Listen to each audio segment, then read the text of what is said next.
তারকা বিচারে বিশ্লেষকেরা এবারের বিপিএল চিটাগংকে ভেবেছিলেন সব থেকে দুর্বল দল।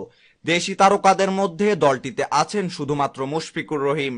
মোহাম্মদ আশরাফুল থাকলেও চিটাগংয়ে গত কয়েকটি ম্যাচে সুযোগ পাননি তিনি। মোসাদ্দেক হোসেন থাকলেও তার ব্যাটে রান নেই। বিদেশি খেলোয়াড়দের মধ্যে মোহাম্মদ শাহজাদ, রবি ফ্রাইলিং ও ক্যামেরন ডেল পোট্রা থাকলেও ঢাকার পোলার্ড রাসেল কিংবা রংপুরের গেইল ডিভিলিয়ার্সের মতো তারকা খ্যাতি নেই তাদের। কিন্তু এই দলটাই সবাইকে অবাক করে দিয়ে এখন পয়েন্ট টেবিলের শীর্ষে।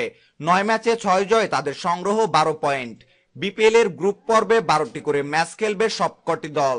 এই হিসেবে টেবিলের প্রথম 4 দল তুলনামূলক সুবিধাজনক স্থানে রয়েছে। চিটাগং 9 ম্যাচে 12 পয়েন্ট, ঢাকা ডায়নামাইটস 8 ম্যাচে 10 পয়েন্ট, রংপুর রাইডার্স 9 ম্যাচে 10 পয়েন্ট, কুমিল্লা ভিক্টোরিয়ান্স 8 ম্যাচে 10 পয়েন্ট। সমান 10 পয়েন্ট পাওয়া এই তিনটি দল আগে পিছে অবস্থান করে নেট রান রেটের ব্যবধানে।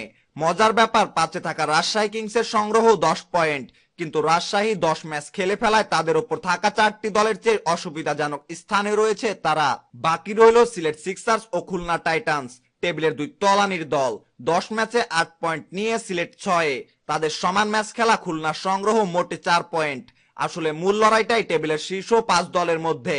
বাকি ম্যাচগুলোই পা হরকালে ভাঙতে পারে প্লে অফে ওঠার স্বপ্ন। এই হিসাবে চিটাগং তো বটেই, সাকিব আল হাসানের ঢাকাও রয়েছে সুবিধাজনক স্থানে, কারণ দলটির হাতে রয়েছে এখনো 4 ম্যাচ। পয়েন্ট টেবিলে তাদের রান রেটও 1.361, সবচেয়ে ভালো।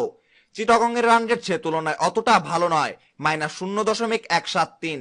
তলানিতে থাকা সিলেটের -0.879। সম্মানিত ভিউয়ার্স, খবরটি সম্পর্কে আপনার মতামত জানিয়ে কমেন্ট বক্সে কমেন্ট করতে ভুলবেন না।